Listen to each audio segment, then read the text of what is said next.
High বন্ধুরা, good morning. আশা করছি ভালো আছেন। তো সাইনাজের পরিবারেও সবাই ভালো আছে। তো দেখো, সকালবেলা সব কাজবাজ সেরে নিয়েছি, শুধু পান্তা আর চিংড়ি মাছ মোলা করে সাইনাজের পাপা আর আমি ভাত খেয়েছিলাম। সেই থালা বাসন আছে, আর চিকেনগুলো ম্যারিনেট করে রেখে দিচ্ছি।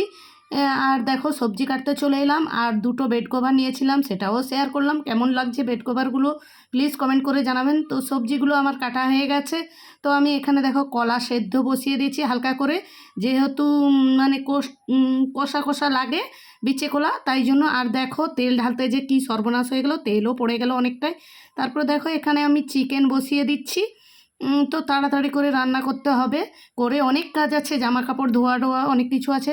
তো কলা রান্না করব বলে চিংড়ি মাছ নিয়ে চলে এলাম, চিংড়ি মাছটা বেছেও নিলাম।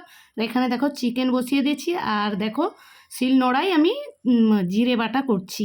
তো কারা কারা শিলনোড়ায় জিরে বাটা করো প্লিজ কমেন্ট করে জানাবেন। আমি রান্না করি, তোমরা ভিডিওটা দেখতে থাকো।